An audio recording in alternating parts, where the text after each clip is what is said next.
क्या हालचाल है बेटा आप लोगों के। तो लास्ट चैप्टर है ये आपका, क्लास 12 मैंने बोला था पूरे 7 चैप्टर कंप्लीट करूंगा। ये लास्ट चैप्टर है बायोडाइवर्सिटी एंड कंजर्वेशन, ठीक है। तो थोड़ा भी जस्ट नहाया हूं तो मैं एकदम बाल चिपके में चंपू लग रहा हूँ, कोई बात नहीं। इंपॉर्टेंट क्या है बेटा मैं आपको समझाता हूँ। अभी हम लोग चीजें समझ रहे हैं, अब आपको यहाँ से क्या करना है, मैं सातों चैप्टर के लेक्चर आपको कंबाइन करके दे दूंगा। आपने यही को बार बार रिवाइज करना है। और मैं ये आपको एक टारगेट देता हूँ, 3 घंटे में पूरे सातों चैप्टर के नोट्स को आपने एक बार लिखना है, फिर उसके बाद 2 घंटे में लिखना है और 3 दिन तक लगातार ये एक्सरसाइज करनी है। इसके बाद मुझे आप दिखा देना कोई क्वेश्चन आपसे नहीं बन रहा हो। अगर एक आध आउट ऑफ द बॉक्स हुआ, किसी की टेस्ट सीरीज का क्वेश्चन है, वो डराने के लिए, आप डरो मत, आपका क्वेश्चन रुकेगा नहीं। तो सातों चैप्टर से जो आपके 80 या 90 नंबर का पेपर आएगा वो 100% आप करके आओगे। तो आ जाओ फटाफट से बेटा, बायोडाइवर्सिटी एंड कंजर्वेशन स्टार्ट करते हैं। तो देखो सबसे पहले हम लोग क्या पढ़ते हैं, सबसे पहले हम लोग स्टार्ट करते हैं कि भाई बायोडाइवर्सिटी क्या होती है। तो बायोडाइवर्सिटी टर्म जो दी है वो किसने दी है, एडवर्ड विल्सन ने। तो एडवर्ड विल्सन क्या थे, एक सोशियोबायोलॉजिस्ट थे। उन्होंने बोला था कि बायोडाइवर्सिटी क्या होती है, किसी भी तरह की डाइवर्सिटी लाइफ में, चाहे सेल के लेवल पे हो, किसी भी लेवल पे, उसको बायोडाइवर्सिटी कहते हैं। अब मेरे पास कौन कौन से लेवल्स होते हैं बायोडाइवर्सिटी के। सबसे पहला लेवल होता है जेनेटिक लेवल, जैसे आप और मैं सेम है पर हमारे में जीन्स का डिफरेंस है। तो वो किसके साथ बदलता है, डिस्ट्रीब्यूशनल रेंज के साथ। जैसे मैं यहाँ नॉर्थ में हूं, साउथ वालों की जीन्स अलग होगी, तो डिस्ट्रीब्यूशन रेंज के साथ क्या बदलता है, ये बदलता है। अब इसका एग्जाम्पल क्या है बेटा, रॉ वॉल्फिया वोमिटोरिया एक प्लांट है और उसमें एक केमिकल मिलता है, उसका नाम है रेसरपाइन। क्या केमिकल मिलता है, रेसरपाइन मिलता है। और ये जो रेसरपाइन है ना, बेसिकली रेसरपाइन जो केमिकल है उसकी अमाउंट और पोटेंसी में डिफरेंस आता है। किस में आता है, रेसरपाइन जो केमिकल है, ये केमिकल जो होता है इस प्लांट से मिलता है, इस प्लांट में ये केमिकल होता है, इसकी अमाउंट और पोटेंसी में डिफरेंस होता है। अगर हम बात करते हैं स्पीशीज लेवल डाइवर्सिटी, स्पीशीज का मतलब डिफरेंट टाइप की स्पीशीज। वेस्टर्न घाट पे ज्यादा एम्फीबियन की स्पीशीज मिलती है compare to Eastern Ghat, compare to Eastern Ghat. Eastern Ghat के कंपैरिजन में वेस्टर्न घाट में ज्यादा स्पीशीज मिलती हैं। क्लियर है ये। अब हम आपसे ये पूछते हैं बेटा, हम ये आपसे पूछते हैं, एक होते हैं इकोलॉजिकल, तो 3 लेवल होते हैं, एक जेनेटिक, स्पीशीज, इकोलॉजिकल, और भी लेवल होते होंगे लेकिन आपकी एनसीईआरटी 3 ही लेवल पढ़ाती है। इकोलॉजिकल का मतलब अलग अलग टाइप के इकोसिस्टम। स्कैंडिवियन कंट्री कौन सी होती है, जैसे स्कैंडिवियन कंट्री नॉर्वे। नॉर्वे क्या होता है बेटा, ये अर्थ पे ना ऊपर की तरफ, यहां पर कहीं ऊपर की तरफ होगा, ऊपर मतलब नॉर्थ पोल की तरफ है कहीं पर, तो वहां पर कम इकोसिस्टम होते हैं कंपेयर टू इंडिया। यस, तो इकोलॉजिकल डाइवर्सिटी इंडिया में ज्यादा है कंपेयर टू क्या, कंपेयर टू स्कैंडिवियन कंट्री। ये समझ में आ रहा है। अब आते हैं बेटा, हाउ मच बायोडाइवर्सिटी हमारे पास है। तो हुआ क्या है बच्चे, हमारे पास एक ऑर्गेनाइजेशन है जिसका नाम है आईयूसीएन। आईयूसीएन ने एक लिस्ट निकालते हैं जिसको हम कहते हैं रेड डाटा लिस्ट। उसमें लगभग मेरे पास मोर देन 1.5 मिलियन, और लिविंग वर्ल्ड में लिखा हुआ है 1.7 से 1.8 मिलियन, उतनी स्पीसीज हमारे पास प्रेजेंट होती है। क्लियर है। अब मैं कह रहा हूं कि ये नंबर जो है, ये नंबर क्या है, वो है जो डिस्कवर्ड है। एक्चुअल में कितनी होती है मेरे पास, 7 मिलियन। इसको प्रिडिक्ट करना पड़ेगा, और ये किसने प्रिडिक्ट किया, रॉबर्ट मे ने। रॉबर्ट मे का प्रिडिक्शन ज्यादा सही माना जाता है। रीजन क्या है कि उन्होंने बोला है कि ज्यादा इंसेक्ट होते हैं और ट्रॉपिकल में ज्यादा स्पीसीज है कंपेयर टू टेम्परेट। तो ट्रॉपिकल और टेम्परेट को कंपेयर किया और बताया इंसेक्ट ज्यादा होते हैं। उसके हिसाब से उन्होंने अज्यूम किया कि 7 मिलियन मेरे पास टोटल स्पीशीज है, उनमें से मोर देन 1.5 मिलियन डिस्कवर्ड है। किसने, रॉबर्ट में। तो 2 साइंटिस्ट हो गए, एक रॉबर्ट में हो गए और एक एडवर्ड विल्सन। उसके बाद हम बात करते हैं कितनी बायोडाइवर्सिटी अर्थ पे, कुछ कुछ, ठीक है। तो सबसे पहले आपको समझना पड़ेगा कि 70% के आसपास हमारे पास क्या होते हैं बेटा, 70% एनिमल्स होते हैं, 22% प्लांट और 8% अदर है। तो पहला डाटा ये है, बिल्कुल आ सकता है, ठीक है। जो डाटा नहीं आएगा मैं उसको कट भी करूंगा आपके लिए। Out of every 10 animal 7 are insect. हर 10 में से 7 मेरे पास इंसेक्ट है। क्लियर है। अब ये 3 पाई चार्ट दे रखे हैं, इसमें सबसे ज्यादा इंसेक्ट दिखाया इनवर्टिब्रेट्स में। क्लियर है। फिर सेकंड लार्जेस्ट फाइलम आपको पता है मोलस्का होती है। वर्टिब्रेट्स में सबसे ज्यादा फिश होते हैं, फिर रेप्टिडाइल्स, मैमल्स और एम्फीबियन। यहां पर देखने से लगता है प्लांट्स वाले में, आप देखो ध्यान से, देखो सबसे ज्यादा फिश है, बर्ड्स और रेप्टाइल लगभग बराबर, और कम होती है स्पीशीज एम्फीबियन और मैमल्स की। फंजाई और एंजियोस्पर्म लगभग बराबर दिखा रहा होता है, ऑल दो आप देखेंगे कि इनमें से कोई एक ज्यादा है, ठीक है। अब कौन सा है, मैंने कुछ जगह एंजियोस्पर्म देखा, कुछ जगह फंजाई। आप कोचिंग के क्वेश्चंस करते हैं वहां पर फंजाई आपको आंसर मिलता है अक्सर, ठीक है। उसके बाद मेरे पास क्या है बच्चे, एल्गी आता है, उसके बाद लाइकन्स आते हैं, मॉसेस आते हैं, फर्न्स आते हैं। तो यहां से क्या पूछेगा, कौन सा प्लांट सबसे ज्यादा, जिम्नोस्पर्म लगभग बहुत कम होते हैं। क्लियर है। अब हम बात करते हैं कि बैक्टीरिया को जगह नहीं मिली क्लासिफिकेशन में। बैक्टीरिया को जगह क्यों नहीं मिली क्लासिफिकेशन में, मैं आपको बताता हूं। पहली बात, मैनी बैक्टीरिया को कल्चर नहीं किया जा सकता, जब कल्चर नहीं कर सकते तो पढ़ नहीं सकते। दूसरा, करंट टैक्सोनॉमिक मेथड सही नहीं है किसको करने के लिए, बेसिकली क्या है, बैक्टीरिया को मतलब पढ़ने के लिए करंट टैक्सोनॉमिक मेथड सही नहीं है। तीसरा मेरे पास छोटे से डिफरेंस से केमिकल चेन से नई स्पीशीज बन जाती है। अगर इसको हम बायोडाइवर्सिटी में काउंट करें तो स्पीशीज का नंबर 70-80 मिलियन चला जाएगा, इसीलिए बैक्टीरिया को काउंट नहीं करते। तो ये जो 8% अदर्स है इसमें हो सकता है कोई प्रोटिस्टा वगैरह हो, ठीक है। उसके बाद हम आते हैं बेटा पैटर्न इन बायोडाइवर्सिटी। एनसीईआरटी पूछती है क्या कोई पैटर्न मुझे दिखता है? बिल्कुल दिखता है। दो तरह का पैटर्न है। एक पैटर्न है मेरे पास कैसे कि इक्वेटर के आसपास ज्यादा स्पीशीज दिखती है, उसे हम कहते हैं लैटिट्यूडनल ग्रेडियंट। तो इसका मतलब क्या होगा कि स्पीशीज नंबर डिक्रीज करेगा, डिक्रीज होंगी स्पीशीज जब हम मूव करेंगे away from equator, move away from equator. इसका मतलब सबसे ज्यादा नंबर ऑफ स्पीशीज मुझे किसके पास मिलेंगे? इक्वेटर के पास। अगर आप ध्यान से देखेंगे 23.5 और 23 नॉर्थ, ये नॉर्थ हो गया और ये साउथ, इस एरिया में मैक्सिमम स्पीशीज मिलती है, ये इक्वेटर है। क्लियर है? अब उसके अलावा बेटा आपको दिखा रखा है कि एक कंट्री है मेरे पास इक्वाडोर, वो इक्वेटर पर होती है। फिर न्यूयॉर्क जो होती है उसमें 105 है, फिर 56, मतलब ये सबसे पास है, दूर है इक्वेटर से, ये पास है थोड़ा सा, और ये बिल्कुल इक्वेटर पे है।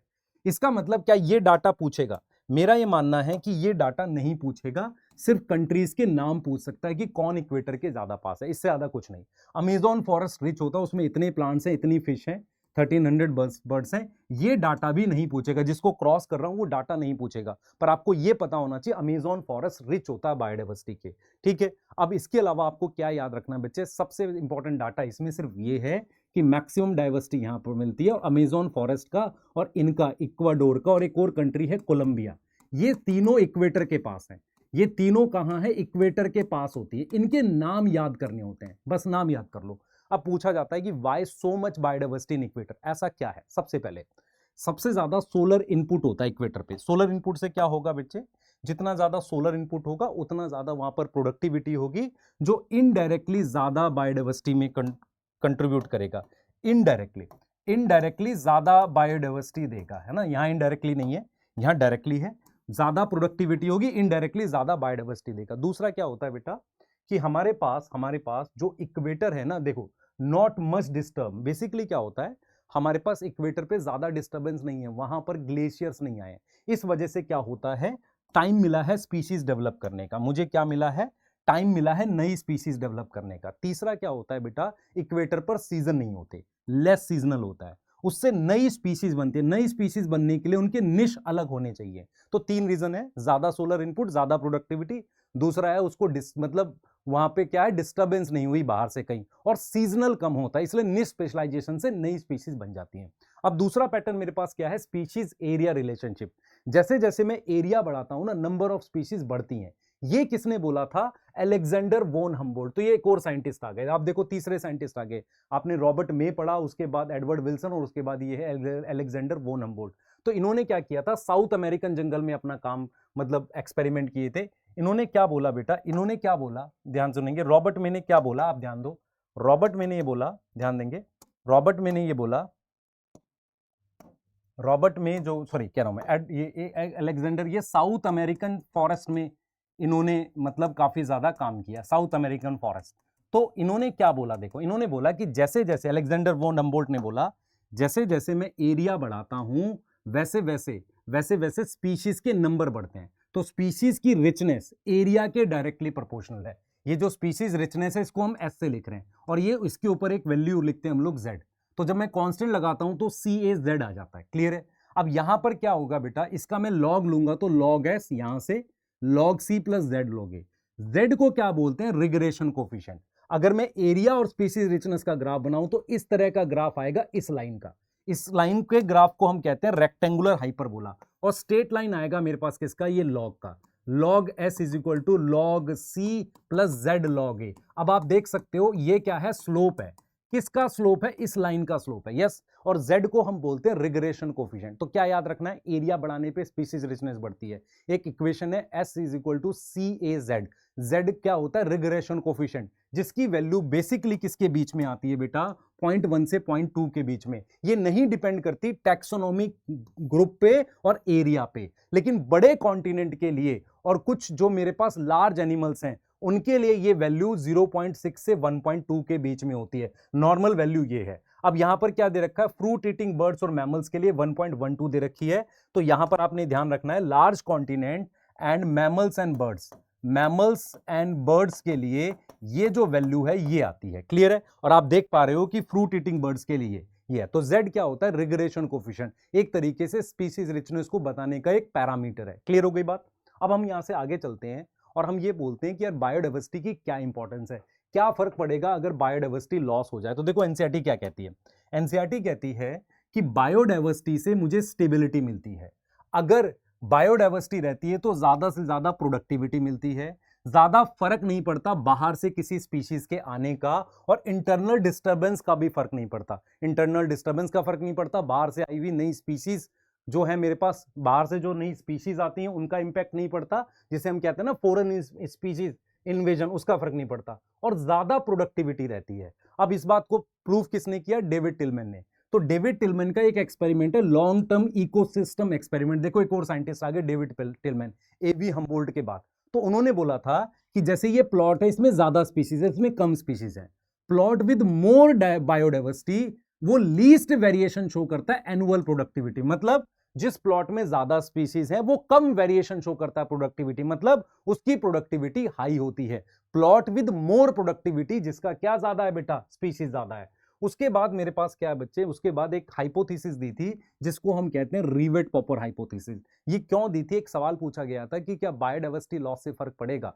तो एक साइंटिस्ट है जिनका नाम है पॉल एहरलिच, उन्होंने सिंपल बोला कि देखो इसका डायरेक्ट आंसर नहीं है पर इनडायरेक्ट आंसर। उन्होंने बोला कि मान लो कोई पैसेंजर है, जब वो घर जा रहा है तो वो पॉपिंग, पॉपिंग का मतलब होता है निकालना, पार्ट्स को निकालकर वो मतलब लेकर जा रहा है, प्लेन में ट्रैवल कर रहा है और पार्ट्स को निकाल के घर ले जा रहा है। इनिशियली कोई फर्क नहीं पड़ेगा, पर धीरे धीरे प्लेन क्या हो जाएगा, वीक हो जाएगा। लेकिन जब वो प्लेन के विंग्स निकाल देगा तो स्टेबिलिटी क्या हो जाएगी, क्रिटिकली एंडेंजर्ड हो जाएगी। स्टेबिलिटी क्या हो जाएगी, क्रिटिकली एंडेंजर्ड हो जाएगी। क्लियर है। तो यहां पर समझो ध्यान से, यहां पर समझो, तो यहां पर एयरप्लेन, यहां पर एयरप्लेन जो है उसको किससे समझा है, इकोसिस्टम से। रिवेट को किससे समझा है, स्पीशीज से। पॉपिंग ऑफ रिवेट को क्या बोला, extinction of species. Popping of मतलब रिवेट का मतलब होता है स्पीशीज को निकालना। और जो विंग्स होती है ना, विंग्स जो होती हैं उसको मैंने बोला कि मतलब की स्टोन स्पीशीज होते हैं। देखो एयरप्लेन इकोसिस्टम है, क्लियर, रिवेट जो है स्पीशीज है, popping of rivet extinction of species है, विंग्स जो है जिसे हम क्या बोलते हैं, की स्टोन स्पीशीज। मतलब क्या किया है, एयरप्लेन को कंपेयर किया है, ठीक है, किससे, विंग्स का मतलब होता है इंपॉर्टेंट पार्ट। की स्टोन स्पीशीज वो होती हैं जिनमें उस समय फ्रूट्स होता है जब ट्री में कहीं फ्रूट्स नहीं। आगे आ जाओ। अब हम बात करते हैं लॉस ऑफ बायोडाइवर्सिटी। यहां काफी डाटा है। देखो एनसीईआरटी कहती है कि कोई नई स्पीशीज ऐड नहीं हुई है लेकिन एक्सटिंक्ट जरूर हुई है। पास्ट 20 ईयर में 27 स्पीशीज एक्सटिंक्ट हुई है।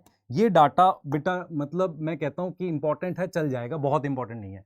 2000 बर्ड की स्पीशीज जब से ह्यूमन पैसिफिक आइलैंड में आया है। ये डाटा इंपॉर्टेंट है कि IUCN ने बताया था इतने एनिमल्स और इतने प्लांट एक्सटिंक्ट हुए थे। ये डाटा पूछ सकता है ज्यादा। उसके अलावा ये डाटा इंपॉर्टेंट है, एक्सटिंक्ट के नाम, डोडो मॉरिशस से, क्वेगा अफ्रीका से, स्टीलर सी काऊ रशिया से और थाइलासिन ऑस्ट्रेलिया से। ये जो डाटा है ना, ये वाला, ये सुपर इंपॉर्टेंट है, इस पे 3 स्टार लगा रहा हूं। आप चाहो तो ये डाटा छोड़ सकते हो, जैसे ये छोड़ सकते हो, ये वाला छोड़ सकते हो, इवन आप ये वाला भी छोड़ सकते हो, लेकिन आपको ये याद करना है कि कौन कहां से जगह से आपका हुआ है। डोडो, स्टीलर सी काऊ, क्वेगा, थाइलासिन। अब थ्रेटन का मतलब होता है इसको डर है। तो 15,500 स्पीशीज को डर है, उसमें से 32% एम्फीबियन, जिम्नोस्पर्म, मैमल्स और बर्ड्स। ये डाटा इंपॉर्टेंट है। तो इसका मतलब आपके पास डाटा ये वाला इंपॉर्टेंट है। और प्रीवियसली 5 मेजर एपिसोड हुए किसके, एक्सटिंक्शन के। ये 6th एपिसोड है। और यहां पर बेटा 100 से 1000 टाइम स्पीड फास्ट है। स्पीड क्या है, 100 से 1000 टाइम स्पीड फास्ट है। और उसका इफेक्ट क्या होता है बेटा, इफेक्ट जो होता है बायोडाइवर्सिटी लॉस का वही होता है जो उसके बेनिफिट थे। जो मैंने बेनिफिट लिखे हैं ना, वही उसका इफेक्ट होता है। देखो सबसे पहले क्या है, डिक्रीज होती है प्रोडक्टिविटी। यस, प्रोडक्टिविटी डिक्रीज होती है। इंपैक्ट पड़ता है, इफेक्ट ऑफ फॉरेन स्पीशीज। जो फॉरेन स्पीशीज इन्वेजन है ना, उसका इंपैक्ट पड़ता है। उसका क्या पड़ता है, इंपैक्ट पड़ जाता है। यस और नो। और तीसरा इंपैक्ट जो आता है वो आता है बेटा कि हमारे पास जो है जैसे वाटर साइकिल, डिजीज साइकिल, ये जो होती है ना, ये साइकिल्स क्या हो जाती, इंपैक्ट हो जाती, इंटरनल डिस्टरबेंस बन जाती है। तो जो रोल था वही इंपैक्ट आ जाएगा। उसी को दिमाग में रख लेना हमने। आगे आ जाओ। अब हमने क्या किया, हमने कहा रीजन क्या है बायोडाइवर्सिटी लॉस का। आप बताओ मुझे रीजन क्या है बायोडाइवर्सिटी लॉस का। 4 रीजन है। उन 4 रीजन को शैतान चौकड़ी कहते हैं, इविल क्वाड्रेट कहते हैं। क्या बोलते हैं, इविल क्वाड्रेट, शैतान चौकड़ी, उसमें सबसे ज्यादा इंपॉर्टेंट जो है बेटा, सबसे ज्यादा इंपॉर्टेंट है हैबिटाट लॉस एंड फ्रेगमेंटेशन। ये मोस्ट इंपॉर्टेंट रीजन है, सबसे ज्यादा यही बायोडाइवर्सिटी लॉस कराता है। ये रीजन क्या कहता है? ये कहता है कि यदि मैं किसी फॉरेस्ट को काट दूंगा तो हैबिटाट लॉस हो जाएगा। क्लियर है? एग्जांपल है अमेज़न फॉरेस्ट, इनिशियली वो 14% पे था, अब वो 6% के आसपास है। पहले कितने परसेंट पे था? 14% पे। अब वो कितने परसेंट पे? 6% पे। और उसको क्यों काटा गया है? Soybean cultivation, fodder for beef cattle, इन रीजन से उनको काटा गया है, इन रीजन से उनको काटा गया। मेरी बात समझ में आ रही है? मेरी बात समझ में आ रही है? इस रीजन से उनको काटा गया है। अब देखो ध्यान से बेटा, मतलब फॉरेस्ट जो अमेज़न फॉरेस्ट थे पहले 14% थे, अब 6% है, तो सोयाबीन कल्टीवेशन फोल्डर के लिए काटा गया। फ्रेगमेंटेशन क्या होता है? यदि किसी फॉरेस्ट को आप टुकड़ों में काट दो तो क्या होगा? पूरा ही खराब हो जाता है। और प्रॉब्लम किसको ज्यादा होती है? मैमल्स को और बर्ड्स को, क्योंकि वो लार्ज साइज एनिमल्स होते हैं। ठीक है। दूसरा हमारे पास होता है ओवर एक्सप्लॉइटेशन, जब जरूरत क्या है? ग्रीड में बदल जाए, जैसे कि मैरीन फिश को, पैसेंजर पिजन को, स्टीलर सी काऊ को ह्यूमन ने ज्यादा एक्सप्लॉइट किया, इसलिए वो एक्सटिंक्ट हो गए। तीसरा है हमारे पास alien species invasion. Alien species invasion का मतलब होता है बेटा कि अगर बाहर से कोई स्पीशीज आती है नई जगह पर, वो नेटिव स्पीशीज को नुकसान करती है ना, तो वो क्या करती है? प्रॉब्लम करती है वहां पर। जैसे एग्जांपल के लिए आप देखो, एक मेरे पास फिश थी नाइल पर्च, उसको लेक विक्टोरिया में डाला था, उसने 200 स्पीशीज चिकलिड फिश की एक्सटिंक्ट कर दी थी। ऐसे ही मेरे पास अफ्रीकन कैट फिश है क्लेरियन गैरीपाइनस, उसने इंडियन वाटर की इंडियन कैट फिश को प्रॉब्लम करी थी। ऐसे ही 3 वीड है, लेंटाना, पार्थीनियम, इकॉर्निया। ये क्या है बेटा? ये फॉरेन है इंडिया में, मतलब बाहर से आए हुए वीड है, लेंटाना, पार्थीनियम और इकॉर्निया। इकॉर्निया किसे कहते हैं? वाटर हाइसिन। तो ये एग्जांपल है फॉरेन स्पीशीज के आने से नेटिव स्पीशीज का एक्सटिंक्ट होना। अब को एवोल्यूशन क्या होता है?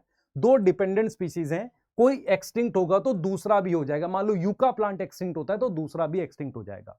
अब आता है बेटा, हमें बायोडाइवर्सिटी क्यों कंजर्व करनी है? Why we need to conserve biodiversity, हमें बायोडाइवर्सिटी बचानी ही क्यों है? देखो, सबसे पहला है डायरेक्ट बेनिफिट। डायरेक्ट बेनिफिट को कहते हैं नैरो यूटिलिटेरियन। नैरो यूटिलिटेरियन का मतलब होता है डायरेक्ट बेनिफिट। देखो डायरेक्ट बेनिफिट क्या होता है? खाना, फाइबर, पल्सेस, टिम्बर, फायरवुड, ये सब। 25% ड्रग्स मुझे किससे मिलती है? प्लांट से। और एक और एस्पेक्ट होता है बायो प्रोस्पेक्टिंग, ये किसी दिन आपको लिखा हुआ मिल जाएगा डेफिनेशन। बायो प्रोस्पेक्टिंग क्या होता है? किसी भी स्पीशीज का मॉलिक्यूलर और जेनेटिक डाइवर्सिटी पता करना है, किसके लिए? For economic benefit. किसके लिए कर रहे हैं बेटा? इकोनॉमिक बेनिफिट के लिए कर रहे हैं। उसको हम क्या बोलते हैं? Bio prospecting. प्रोस्पेक्ट समझ में आता है? प्रोस्पेक्ट मतलब फ्यूचर यूज। यस, उसको कह रहे हैं। अब देखो, ब्रॉडली यूटिलिटेरियन का मतलब है इनडायरेक्ट यूज। तो जैसे मेरे पास ऑक्सीजन है, अमेज़न फॉरेस्ट जो है वो बहुत सारी ऑक्सीजन बनाता है। कितनी बनाता है? 20% अर्थ की बनाता है। दूसरा मुझे मिलते हैं पॉलिनेशन, जो बेसिकली क्या देता है? मुझे खाना देता है। एस्थेटिक प्लेजर क्या है? 3 रीजन है बेटा इसमें, ऑक्सीजन, पॉलिनेशन, एस्थेटिक प्लेजर। मुझे बाहर से देखकर बढ़िया लगता है। क्या बढ़िया लगता है? जब मैं देखता हूं ना तो मुझे फ्लावर ब्लूम करते हुए, बर्ड्स देखकर अच्छा लगता है, प्लेजर मिलता है। अब आते हैं हम लोग बेटा इथिकल रीजन।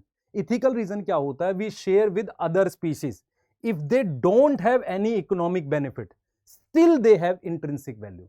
अगर किसी प्रकार का इकोनॉमिक बेनिफिट नहीं है, उसके अलावा भी उनकी इंट्रिंसिक वैल्यू तो है। मान लो कोई इकोनॉमिक वैल्यू नहीं है पर उनका अधिकार तो है, तो इसे क्या बोलते हैं? इथिकल रीजन बोलते हैं। इथिकल रीजन को एस्थेटिक प्लेजर से मत करना। ये एस्थेटिक प्लेजर मुझे देख के अच्छा लगना, इथिकल रीजन उनके पास राइट है, अधिकार है एग्जिस्ट करने का। क्लियर? अब आगे आओ, अब हम बात करते हैं हम कैसे कंजर्व करेंगे। सबसे ज्यादा क्वेश्चन यहां से आएगा। अब देखो मेरी बात सुनो, 2 तरह का कंजर्वेशन होता है, एक्स सिटू और इन सिटू। एक्स सिटू का मतलब होता है आप उस ऑर्गेनिज्म को उसके नेचुरल हैबिटेट से निकालेंगे, क्योंकि वहां पर क्या है? इमीडिएट अर्जेंट नीड है उसको बचाने के लिए, अवे फ्रॉम नेचुरल हैबिटेट। जैसे कि बॉटनिकल गार्डन हो गया, जूलॉजिकल पार्क हो गया, वाइल्ड लाइफ सफारी पार्क हो गया, क्रायो प्रिजर्वेशन हो गया, सीड बैंक हो गया, टिश्यू कल्चर हो गया। ये सब आपको मिल जाएंगे, एग्जाम्पल याद करना है। बॉटनिकल गार्डन, जू हो गया, उसके बाद वाइल्ड लाइफ सफारी पार्क, फिर मेरे पास क्या आ गया? Tissue culture, cryopreservation, seed bank. In situ क्या होता है? To conserve tiger, entire ecosystem को बचाया जाता है। ठीक है, उतनी अर्जेंट नीड नहीं है, मतलब टाइगर बचाने के लिए इकोसिस्टम बचा रहे हैं। 3 तरीके से करते हैं। सबसे पहले हॉटस्पॉट। हॉटस्पॉट क्या होता है? अर्थ पे हमने क्या किया? वो एरिया पहचाने हैं जो बायोडाइवर्सिटी रिच है। तो मेरे पास क्या होता है बेटा? हॉटस्पॉट लेस देन 2% एरिया होते हैं।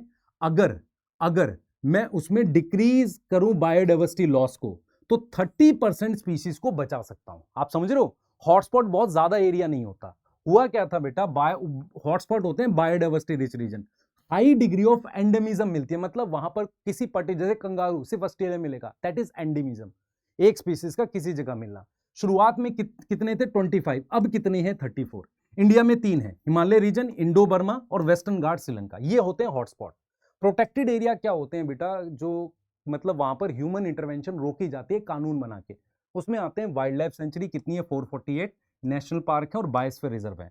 बायोस्फीयर रिजर्व में कोर एरिया होता है और एक बीच में बफर एरिया होता है, इसमें कोई इंटरवेंशन नहीं होती, कोर में ह्यूमन को जाना बिल्कुल अलाउ नहीं होता। उसके अलावा होते हैं बेटा हमारे पास सेक्रेड ग्रुप्स। सेक्रेड ग्रुप्स क्या होते हैं बेटा, कुछ ट्रैक्ट जो होते हैं, कुछ जगह होती हैं जो ट्राइब्स के लिए रख दी जाती हैं कि भाई वो बचाएंगे। क्लियर है, सेक्रेड ग्रुप लास्ट रिफ्यूज है, मेघालय में तो यही एक तरीका बचा है। गारो खासी जैंतिया हिल्स मेघालय में, अरावली हिल्स राजस्थान में, वेस्टर्न घाट, ये सब क्या है सेक्रेड ग्रुप है। चंदा, बस्तर, सरगुजा छत्तीसगढ़ में, ये सब क्या है सेक्रेड ग्रुप है। सेक्रेड मतलब पवित्र, ग्रुप मतलब एरिया, वो एरिया जहां पर ट्राइब्स इन्हें बचाती हैं। अब इंटरनेशनल एफर्ट्स क्या है बच्चे, सबसे पहले 1992 में 1992 में अर्थ समिट हुआ था रियो में ब्राजील में, जहां पर बोला गया था कि बायोडाइवर्सिटी कंजर्व करेंगे और सस्टेनेबल डेवलपमेंट करेंगे, मतलब यूज करेंगे रिसोर्सेज को सस्टेनेबल तरीके से। जोहानिसबर्ग में हुआ था 2002 में वर्ल्ड समिट, ये डायरेक्ट पूछेगा मैच द फॉलोइंग करके। उसमें क्या है, हमने रिडक्शन करी है बायोडाइवर्सिटी लॉस के लिए, प्लेज किया है कि हम ग्लोबल, रीजनल और लोकल लेवल पे बायोडाइवर्सिटी लॉस को घटाएंगे। और एक जगह है बेटा रामासर, रामासर ईरान में है, जहां पर वेटलैंड्स, वेटलैंड मतलब लेक वगैरह को बचाने के लिए कि ये कंजर्वेशन की गई है। क्लियर है, तो पूरा मैंने करा है, मैं फिर रिपीट कर रहा हूं, जिसको सिलेक्ट होना है ना प्लीज सीरियसली इसको फॉलो करो। क्लियर है, फिर मिलते हैं बेटा जल्दी से, बाय। और मैं टेस्ट को प्लान करूंगा, ठीक है, बाय। कम से कम कमेंट में बताया करो कि कैसा लगा, क्या था, तुम तो इसे शर्माए हुए रहते हो भाई, पता नहीं।